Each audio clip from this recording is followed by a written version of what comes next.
चिट्ठा ब्रेकिंग में मालदीव से जुड़ी एक बड़ी खबर सामने आ रही है। खबर के मुताबिक मालदीव में टूरिस्ट की भारी कमी शुरू हो गई है, जिसकी आशंका भी जताई जा रही थी। भारत से टूरिस्ट मालदीव की बजाय अब लक्षद्वीप जाने लगे हैं।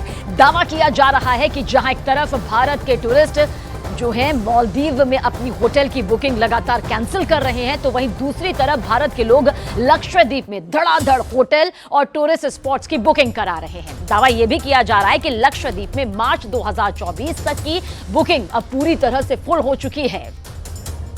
तो भारत से पंगा लेकर मालदीव को भारी नुकसान हो रहा है। एक तरफ चाइनीज टूरिस्ट मालदीव नहीं जा रहे हैं, तो वहीं दूसरी तरफ मालदीव में विपक्ष के नेता राष्ट्रपति मोहम्मद मोइजू की सरकार उखाड़ फेंकने में जुट गए हैं। ऐसे में हालात बहुत जल्द मालदीव में रोटी के लाले पड़ते हुए नजर आते हैं।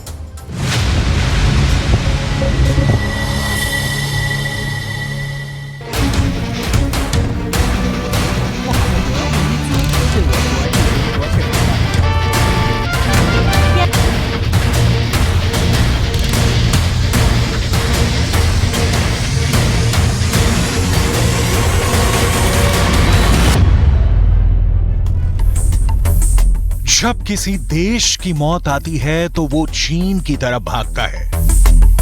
मालदीव के राष्ट्रपति मोइजू की तुलना उस गीदड़ से की जा रही है, जिसके बारे में हिंदी में बड़ा मशहूर मुहावरा है कि जब गीदड़ की मौत आती है तो वो शहर की तरफ भागता है। फर्क बस इतना है कि मालदीव के राष्ट्रपति मोइजू चीन की तरफ भागे हैं। मालदीव के राष्ट्रपति चीन के राष्ट्रपति शी जिनपिंग की गोद में जाकर बैठ गए हैं। मोइजू ने एंटी इंडिया प्रोपेगेंडा करके जिहादी मानसिकता के कब्जे में आकर भारत से दुश्मनी और उस चीन से दोस्ती कर ली है, जहां उइगर मुसलमानों को अब जीने का भी अधिकार नहीं है। मोइजू मालदीव के कट्टरपंथियों के हाथों में खेल रहे हैं और उस चीन से दोस्ती गांठ रहे हैं जिसने उइगर प्रांत में मुसलमानों की मस्जिदों के गुंबद ही उड़वा दिए हैं। उइगर मुसलमानों को चीन यातना शिविरों में रखता है और उइगर महिलाओं पर भी जुल्म ज्यादतियां करता है। लेकिन अपनी सियासी रोटी सेंकने के लिए और चुनावी राजनीति के लिए अब मोइजू ने मालदीव को चीन के खूनी दड़बे में घुसेड़ दिया है। मोइजू के चीन दौरे पर चीन का सरकारी मीडिया ग्लोबल टाइम्स काफी खुश है और वो इस मौके का इस्तेमाल भारत पर तंज कसने के लिए कर रहा है। किस तरह से ग्लोबल टाइम्स ने भारत विरोध करके दुनिया में अपनी हंसी उड़वाई है, ये भी हम आपको बताने वाले हैं। लेकिन सबसे पहले बात करेंगे मोइजू की चीन यात्रा की।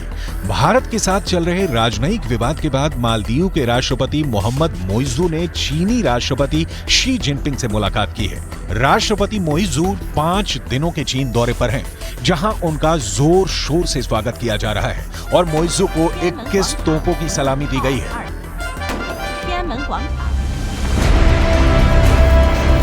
चीन समर्थक माने जाने वाले मोइजू का चीन दौरा ऐसे वक्त में हो रहा है जब भारत के साथ मालदीव का राजनयिक विवाद चल रहा है।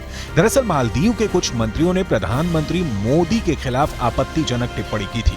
मंत्रियों ने पीएम मोदी के लक्षद्वीप दौरे की तस्वीरों पर आपत्तिजनक ट्वीट किए थे। मालदीव के एक नेता जाहिर रमीज ने पीएम मोदी के ट्वीट के जवाब में लिखा था, अच्छा कदम है, लेकिन हमसे मुकाबला करने वाली बात भ्रम पैदा करती है। भारत के लोग इतने साफ कैसे हो सकते हैं? उनके कमरों से बराबर बदबू आती है, जो इस राह में बड़ी रुकावट है। मालदीव के नेताओं की इस तरह की टिप्पणी से भारी विवाद पैदा हुआ, जिसके बाद मालदीव सरकार ने खुद को नेताओं के बयान से अलग कर लिया और कहा कि ये उनके निजी विचार हैं।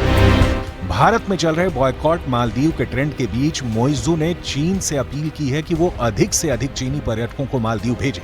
यानी अगर देखा जाए तो भारत से मालदीव को ऐसा झटका लगा है कि वो अब चीन के सामने गिड़गिड़ा रहा है और मदद की भीख मांग रहा है। मंगलवार को फुजियान प्रांत में मालदीव बिजनेस फोरम को संबोधित करते हुए मोइजू ने कहा, कोविड से पहले हमारे देश में सबसे अधिक पर्यटक चीन से आते थे। मेरा अनुरोध है कि चीन को ऐसा करने के लिए फिर से अपनी कोशिशें तेज करनी चाहिए। मालदीव के राष्ट्रपति मोइजू ने चीनी दौरे पर चीनी राष्ट्रपति शी जिनपिंग के project belt and road initiative की काफी तारीफ की। उन्होंने कहा कि ये प्रोजेक्ट मालदीव के लिए काफी अहम है और मालदीव भी आने वाले समय में BRI के तहत चीन के साथ सहयोग बढ़ाने के लिए इच्छुक है। भारत BRI प्रोजेक्ट का विरोध करता रहा है क्योंकि पाकिस्तान में BRI के तहत चल रहा China Pakistan economic corridor Pakistan अधिकृत कश्मीर से होकर गुजरता है। चीन के इस प्रोजेक्ट पर ऐसे आरोप भी लगते हैं कि इसके जरिए चीन आर्थिक रूप से कमजोर देशों को कर्ज के जाल में फंसा रहा है। इस विवाद के बीच मोइजू के चीन दौरे की भारतीय मीडिया में जो कवरेज चल रही है उस पर टिप्पणी करते हुए ग्लोबल टाइम्स ने लिखा है, चीन के साथ मालदीव के राजनयिक और आर्थिक आदान प्रदान को लेकर इस तरह की झुंझलाहट मालदीव को लेकर भारतीय जनता के बीच छिपे अहंकार को दर्शाती है। शायद ऐसा इसलिए है क्योंकि भारत हमेशा दक्षिण एशिया के क्षेत्र को खुद से पिछड़ा मानता है। मालदीव और श्रीलंका जैसे देश कमोबेश भारत से राजनीतिक, आर्थिक और सांस्कृतिक रूप से प्रभावित भी हैं। पिछले कुछ वर्षों में मालदीव्स ने चीन से भारी कर्ज लिया है। भविष्य में अगर कर्ज समय पर नहीं वापस हुए तो मालदीव के आइलैंड भी चीन के हाथों में जा सकते हैं। आंकड़ों के मुताबिक फिलहाल मालदीव की GDP करीब 6.5 बिलियन अमेरिकी डॉलर की है, जबकि मालदीव के बजट का 10% हिस्सा चीन का कर्ज चुकाने में चला जाता है। लेकिन दूसरे देशों की जमीनों को हड़पने की लालच में ग्लोबल टाइम्स अभी मालदीव्स के लिए बहुत मीठी मीठी बातें कर रहा है और भारत को मालदीव्स के दुश्मन की तरह पेश करने की झूठी कोशिश कर रहा है। ग्लोबल टाइम्स आगे लिखता है, दूसरे देशों के साथ ऐसा व्यवहार करना मानो वो भारत के अधीन हो, एक विकृत मानसिकता है। दूसरे देशों के साथ मालदीव के सहयोग और कूटनीति में भारत के भू राजनीतिक हितों को प्राथमिकता देने का कोई कारण नहीं है।